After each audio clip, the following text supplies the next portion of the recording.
How on earth did you talk her into going down there? People just like me, Joe said smoothly, offering his most charming smile. Melissa raised an eyebrow, not buying it for a second. No, really? Joe sighed, his shoulders dropping in defeat. I paid her $50. Melissa gasped, her jaw dropping open. A bribe? That is terrible. Not only is that morally wrong, that is horrible parenting. Well, Joe countered, pointing a finger at her. I am not a parent and neither are you. Ryder stuck his head out the front door. Can I have $50? No. Joe and Melissa shouted in unison. Ryder quickly retreated back inside. Then relax, all right? Joe continued, turning back to Melissa. I wrote Lennox a personal check. Boing. It will definitely bounce. Another very valuable life lesson. Melissa stared at him, utterly appalled but struggling not to laugh. So, is this exactly how you ran your famous youth center right out of college? Joe rolled his eyes, dropping the charade entirely. Oh please, there was no youth center. Can I speak to you in the other room? Melissa asked, her voice dangerously calm. Nice knowing you, Joe muttered to himself as he followed her into the living room. Melissa closed the door behind them, rounding on him with furious energy. Oh, I will be fine. But you lie, you bribe. Is there absolutely anything you will not do? Windows, Joe answered instantly. I do not do windows. Look, Burke, Joe continued, his tone turning serious as he saw the genuine frustration in her eyes. I am just trying to help you out here, you know? I mean, I may have played it a little fast and loose, but Lennox actually apologized to that lung woman, right? Yes, Melissa admitted, her anger deflating slightly. Yes, she did. She also, as it happens, said a few genuinely nice things about me. Right in front of me. She paused, the memory bringing a fresh wave of emotion. It is the first time since she has been living here. Frankly, it took my breath away. She narrowed her eyes, suddenly suspicious again. Oh my God, you did not pay her to do that too, did you? No, Joe said softly, a genuine smile touching his lips. She gave me that one entirely free of charge. Although, it may just be my mere presence in this household that is sort of seamlessly pulling everything together. Oh my God, Melissa groaned, rolling her eyes. Let us definitely believe that. She walked over to the coffee table and picked up the nanny agency paperwork. Oh, I almost forgot. A Regency nanny called this afternoon. They said that Mrs. Dietrich is fully available and that she will be here at 8 o'clock tomorrow morning. Joe felt a sudden, sharp pang of disappointment. He looked around the chaotic, lively room, realizing he did not actually want to leave. You did not think I could handle this job, did you? To be completely honest, no, Melissa admitted, looking him in the eye. Not until you, pulled all that absurd confidence out of your behind. Joe's heart leaped. He took a tentative step forward. So, is this official now? Because, if not, I can just, hop in my house out in the driveway and drive away. Melissa looked at him. A broke, disgraced commodities trader who lied about his resume and bribed her niece with a bad check. He was an absolute disaster. But he was exactly the disaster this family needed. Yeah, Melissa smiled, a genuine, radiant expression. Let us give it a shot. How bad could you really be? You will find out, will you not? Joe grinned, the relief washing over him like a warm wave. The transition into this bizarre new normal was surprisingly swift. Days blurred into nights, and the chaotic rhythm of the Burke household began to find a steady, somewhat dysfunctional beat. Late one night, the house was draped in heavy silence. The clock on the microwave glowed a neon green, reading 3 in the morning. The front door clicked open with a quiet snick, and Melissa tiptoed into the foyer, carrying her high heels in one hand. She looked exhausted, but there was a soft, contented smile on her face.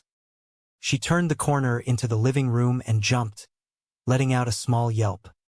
Joe was sitting in the dark on the sofa, a single reading lamp illuminating the book in his hands. He looked up slowly, closing the book. "So," Joe asked, his voice a low rumble in the quiet room, "how did your date go that lasted until 3 freaking in the morning?" Melissa put her hands on her hips, instantly defensive. "Leave me alone, Mom. It is not a school night." "And he was captain of the football team," Joe added dryly. "God." Melissa laughed softly, walking over to the kitchen counter to pour herself a glass of water. "Wow. I just realized I have never actually had that conversation with my own mom. I would come in at 3 in the morning, and she would just send me back out for gin." She took a sip of water, looking back at him. "So, how did the kids get to bed?" Joe said, checking his watch out of habit, even though he knew the timeline by heart. "Ryder knocked out about 11 o'clock, and Lennox was, 1:30. 1:30, Melissa hissed, her eyes widening. "All right, she just got in bed now when she heard the car pulling into the driveway," Joe admitted, holding up his hands in surrender. "But she is completely caught up on her biology and math homework." "And the 5th season of Lost," Lennox's voice suddenly called out from the top of the stairs, her silhouette visible in the dim light. "Army Delivery Council, babe," Joe called back, pointing a finger gun at the ceiling. Melissa furrowed her brow, thoroughly confused by the exchange. "Does it? What is that face? Did you forget something?" Before Joe could answer, a heavy, resounding knock echoed through the quiet house. It was not a polite tap. It was the kind of knock that demanded immediate attention. Melissa walked toward the door, peering through the small side window. She gasped, stumbling backward. "Hey!" Melissa whispered furiously, gesturing wildly to Joe. "Holy nuts! That guy is huge."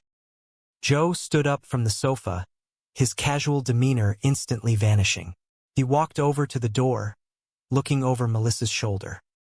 "Mel," Joe said, his voice dropping an octave, his eyes fixed on the massive figure standing on the porch. "Mel, this guy." "I am not kidding," Melissa hissed, her hands flying to her face in sudden panic. "This guy is huge, Mel." The knock came again, louder this time, rattling the glass in the frame. The bizarre, fragile piece they had just begun to build was already threatening to shatter, and whatever stood on the other side of that door was not going away quietly. The sun hung high over the city of Toledo, casting a bright and unforgiving light upon the stone steps of City Hall. Inside the bustling chambers, Councilwoman Melissa Burke, known to her friends and family as Mel, was navigating the treacherous waters of local politics. It was a typical afternoon of public service, one where the weight of the world seemed to rest on her shoulders, yet she carried it with a poise that suggested she was born for the spotlight. Mel was a woman of sharp wit and even sharper suits, a public servant who understood that image was often just as important as policy. On this particular day, the air in the council room was thick with the scent of old paper and the quiet hum of air conditioning that barely kept the rising tempers at bay. Mel stood behind the mahogany dais, her presence commanding attention. She was discussing the new education initiative, a plan she had championed with fervor. "We are capping elementary school class sizes at 22 students," she announced, her voice echoing with a mix of pride and authority. It was a victory for the children, a step toward a better future that she believed would define her legacy. However, in the world of politics, every silver lining comes with a cloud of disgruntled taxpayers. From the back of the room, a man stood up, his face flushed with a shade of red that matched his anger. "This is garbage," he shouted, his voice cutting through the professional decorum.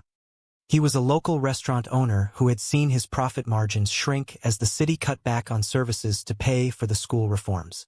"The trash is piling up in front of my restaurant because you cut pickups to once a week." Mel did not flinch. She had learned long ago that being a politician meant being a target for every frustration in the district. "A reduction in trash service is what pays for the smaller class sizes," she explained, her tone remaining mature and rational even as the man waved a hand in the air. She watched him leave,